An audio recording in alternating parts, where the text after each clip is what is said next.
Maintenant, si quelqu'un vit dans l'adultère avec une panne, je l'ai bien prononcé cette fois-ci. S'il y a quelqu'un ici qui vit dans l'adultère et qui se dit chrétien, si vous êtes chrétien, ça je ne sais pas, car un chrétien ne pratique pas le péché. Il peut tomber dans le péché, mais il ne le pratique pas. La Bible nous dit dans 1 Jean que quiconque est né de Dieu ne pratique pas le péché. Maintenant, si vous êtes ici et que vous commettez l'adultère, d'accord? Quand je dis ici, vous inquiétez pas, ne pensez pas que c'est le cas de tout le monde ici. Imaginez ce que les gens vont dire. Si l'Église de la grâce se livre à ce genre de débauche, imaginez l'Église de la loi. C'est bien pire, car la force du péché, c'est la loi. Mais s'il y a quelqu'un ici qui vit dans l'adultère, son propre cœur le condamne déjà. Vous pouvez essayer de prétendre ou de faire de votre mieux pour appliquer ce message à vous, mais vous savez que cela ne s'applique pas à vous. Pourquoi? Parce que vous vivez délibérément dans l'adultère. Mais pour cet homme qui pêche de temps en temps, sa colère qui monte, il se fâche avec les gens sur la route, il se plaint ou lance un trop long regard à une autre femme et qui succombe à la tentation de temps en temps, pour lui ce message le permettra de changer de cap, à marcher avec Dieu, à être saint. Je ne parle pas là des gens vivant dans l'adultère. Si vous vivez dans l'adultère, dans le péché et tout ça, ce message n'est pas applicable à vous. La solution pour vous, c'est de vous repentir. Amen. Lâchez cette dinde. Revenez à votre femme. Et avis à la dinde. Si vous l'épousez tôt ou tard, ce qu'il aura fait à sa femme, il vous le fera. Mais nous ne parlons pas de ces gens qui ne se soucient guère de Dieu. Et très probablement, ceux qui vivent dans l'adultère ne se sont jamais vraiment sentis à l'abri. Ils professent être chrétiens, mais ne possèdent pas la vie éternelle. Alors ne nous inquiétons pas pour eux. Amen. S'ils sont libérés de la loi et qu'il n'y a rien à l'intérieur, sans la présence du Saint-Esprit, ils deviennent fous. Si cela se produit, ils ne sont pas sauvés. Mais si vous êtes libre de la loi, amen, vous êtes libre de la loi.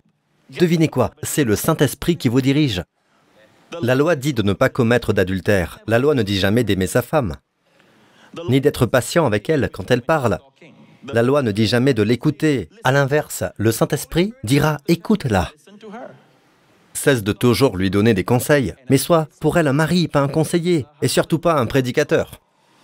C'est la dernière chose qu'elle recherche. Donc vous voyez la difficulté que ma carrière peut avoir sur mon mariage. Qui me dirait des choses comme « mais tais-toi, tais-toi et écoute », sur un ton amical. « Fils, écoute-la ». La loi ne me dit pas ça. La loi me dit de ne pas commettre d'adultère. Il y a des gens qui ne le font pas parce qu'ils n'ont pas d'argent. Ou d'autres. D'autres ne le font pas parce que personne ne les remarque.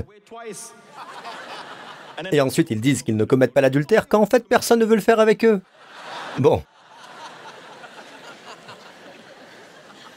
Ce que j'essaie de dire, c'est que vous pouvez garder la forme extérieure de la loi, mais la loi ne vous dit jamais. Vous savez, la loi ne vous dit jamais comment aimer votre femme. Vous m'écoutez? La loi dit « Tu ne convoiteras pas ce qui appartient aux autres », mais elle ne vous dit jamais de donner. La grâce vous exhorte à donner. Elle élargit votre cœur pour donner. Je ne suis pas d'accord avec cette idée que les gens ont déjà tout compris de l'amour, qu'ils ont tout compris de la grâce, et que ce qu'ils devraient davantage connaître, c'est la sainteté de Dieu. Non, la raison pour laquelle les gens sont comme ils sont, rongés par leurs addictions, la servitude et la dépression, et menant un style de vie de pécheur alors qu'ils sont croyants, c'est parce qu'ils ne comprennent toujours pas la grâce. Et si je vois quelqu'un, un croyant, qui vit dans le péché, un membre de mon église ou pas, je vais le voir.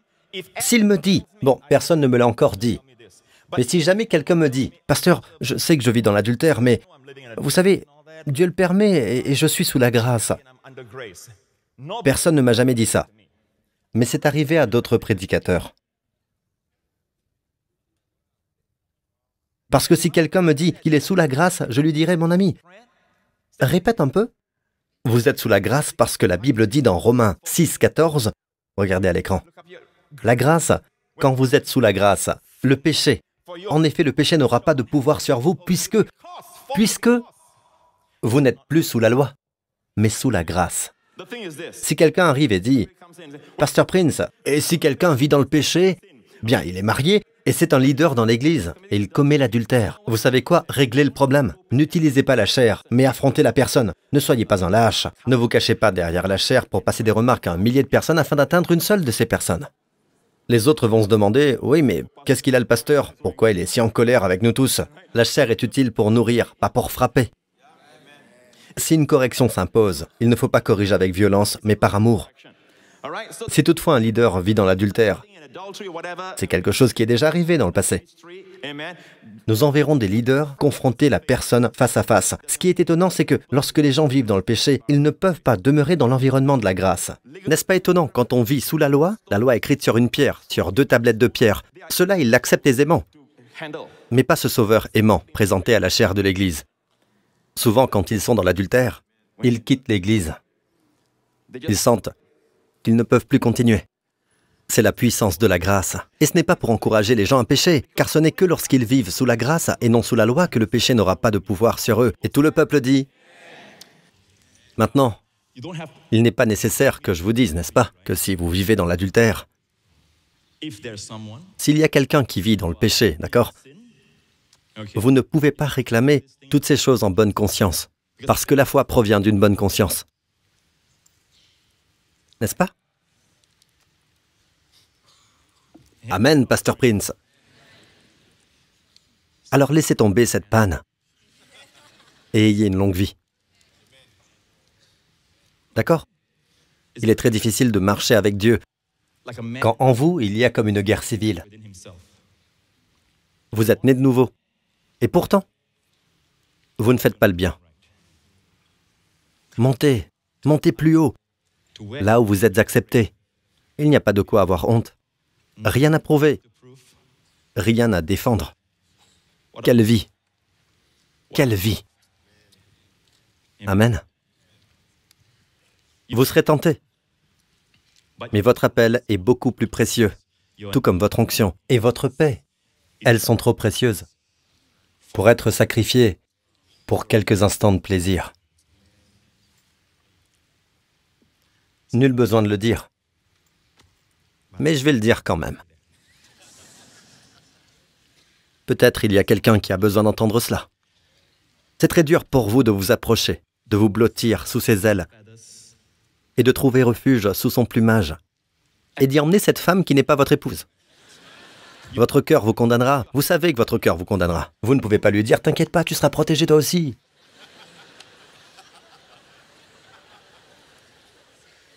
Vous savez que vous ne pouvez pas faire ça. Vous ne pouvez pas non plus rouler vite sur l'autoroute, dépasser la limite de vitesse et dire à Dieu « Je te remercie pour les anges qui m'accompagnent et me gardent ». Avez-vous remarqué, les gars, que lorsque vous conduisez vite, votre voiture devient plus légère? Parce que les anges sont aux 4 coins de votre voiture et lorsque vous dépassez la limite de vitesse, ils s'en vont.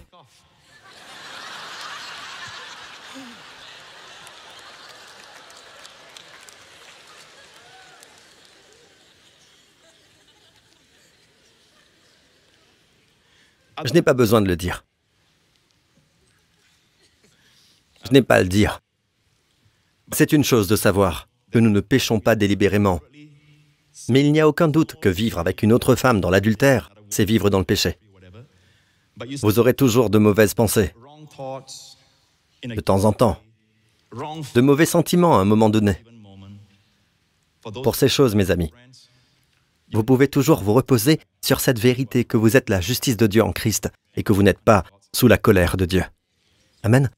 Vous pouvez vous blottir contre lui, car si vous êtes attaché à lui, aucun autre amour ne pourra mieux vous satisfaire. Aucun autre amour. Et mesdames, n'abandonnez pas si facilement votre vertu. Ne rendez pas les choses faciles. Ne rendez pas les choses faciles. Il doit vous mériter. Mériter, c'est quoi? Cette petite bague au doigt. Amen. Dieu soit loué. Vous voyez, même lorsque vous entendez mes enseignements, mes prédications sur la grâce, si vous vivez dans le péché, en fait, l'une des choses les plus tristes, c'est d'avoir de nombreux témoignages de personnes libérées de leur dépendance à la pornographie, etc. Certains sont même disposés à donner leurs témoignages sur vidéo. Vous souvenez-vous de ce type? Qui, l'année dernière, quand j'étais à Hillsong Europe, a fait un témoignage sur la façon dont il a été délivré. Je suis stupéfait de voir les gens prêts à faire une vidéo pour partager comment ils ont été libérés de leurs années d'esclavage, après avoir entendu l'évangile de la grâce. Et puis, vous entendez toujours quelqu'un dire, « Cette personne, vous savez, vit dans l'adultère. » Quand je lui demande, il me dit qu'il n'est pas condamné, car il est sous la grâce, comme nous l'enseigne le pasteur Prince. Pour moi, c'est très simple. S'il est sous la grâce, le péché n'aura pas de pouvoir sur lui. La Bible dit que le péché n'aura pas de pouvoir sur vous puisque vous n'êtes plus sous la loi, mais sous la grâce. Mais ce sont les choses que le diable grossit pour réduire l'importance de la grâce, pour discréditer la grâce. Ainsi, les gens ne seront pas intéressés à voir tous ces milliers et milliers de témoignages. J'en ai 4 en ce moment dans ma Bible que je veux lire. Il n'y en a que 4 parmi tous ceux que je reçois. Mais je n'arrive toujours pas à les lire, faute de temps. Mais les gens ne verront que cette personne. Si vous voulez prêcher, n'y associez pas la grâce, d'accord? Soyez un homme. Prenez votre responsabilité.